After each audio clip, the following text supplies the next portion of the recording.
Bachelor point নিয়ে actually অনেক ধরনের বাধার মুখে আমি পড়ছি, বাট সবসময় মনে হয়েছে যে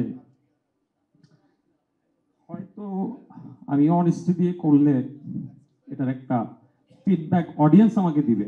কিভাবে ব্যাচেলর পয়েন্ট শুরু হলো আর আজকে আমরা কিভাবে আসলাম। সো ছোট্ট করে যদি একটু বলি, আমি যখন ব্যাচেলর পয়েন্ট স্টার্ট করি তখন আসলে আমি নিজেও জানতাম না যে ব্যাচেলর পয়েন্টের ভবিষ্যৎটা কি। কিন্তু আমি সিরিয়ালটা শুরু করেছি একদম সততার সাথে। আমার যতটুকু বাজেট ছিল, যতটুকু সাধ্য ছিল, আমি চেষ্টা করেছি আমার বেস্ট এফোর্ট দিয়ে কাজটা করতে।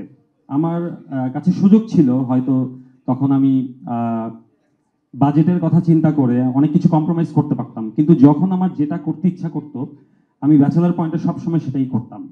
আমার সাথে শুরু থেকেই আমার এক্সিকিউটিভ প্রডিউসার তহিদ তালুকদারও আমার সাথে সবসময় ছিল। ওকে অনেক ধন্যবাদ। তো আমাকে সবসময় বলতো যে ভাই এটা করলে তো খরচ বেড়ে যাবে, এটা করা ঠিক হবে না, এটা না করি, ওইটা না করি। কিন্তু সবসময় আমি বলতাম যে আচ্ছা, আমরা বাজেটের কথা চিন্তা না করি, আগে প্রজেক্টটা করি, তারপর দেখা যাবে কি হয়। তো প্রত্যেকবার আমরা এভাবে করে ব্যাচেলর পয়েন্টে শুটিং করতাম, তারপরে বলতো এই যে ভাই এবারও তো বাজেট বেড়ে গেল, কি হবে। বললাম আচ্ছা, করতে থাকি করতে থাকি।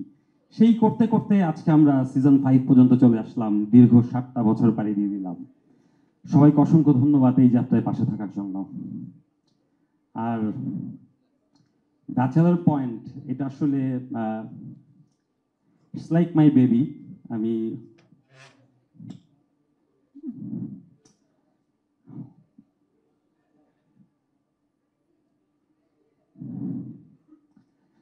ব্যাচেলর পয়েন্ট নিয়ে অ্যাকচুয়ালি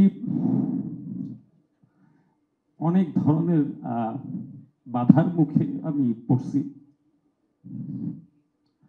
বাট সবসময় মনে হয়েছে যে হয়তো আমি অনেস্টি দিয়ে করলে এটার একটা ফিডব্যাক অডিয়েন্স আমাকে দিবে।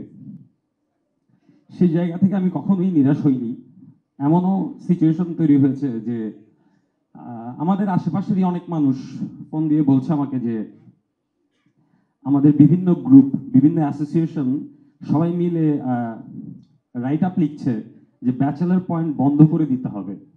তো সেই রাইট আপ যার কাছে গিয়েছে সে আমাকে ফোন দিয়ে বলল যে আমি তো আসলে ব্যাচেলর পয়েন্টের ফ্যান, আমার একটা ছোট বোন আছে, ও খুব অ্যাক্টিং করতে চায়, তুমি একটু দেখো ওকে। আমি বললাম ঠিক আছে ভাই, আমি দেখবো। মানে যেখানেই আমার নামে কোনো কমপ্লেইন গেছে ওই জায়গায় দেখা গেছে কেউ না কেউ ব্যাচেলর পয়েন্টের ফ্যান। মানে কোনো না কোনো ভাবে কোনো না কোনো মানুষ আমার পাশে এসে দাঁড়িয়েছে সব সময়, প্রত্যেকটা বার।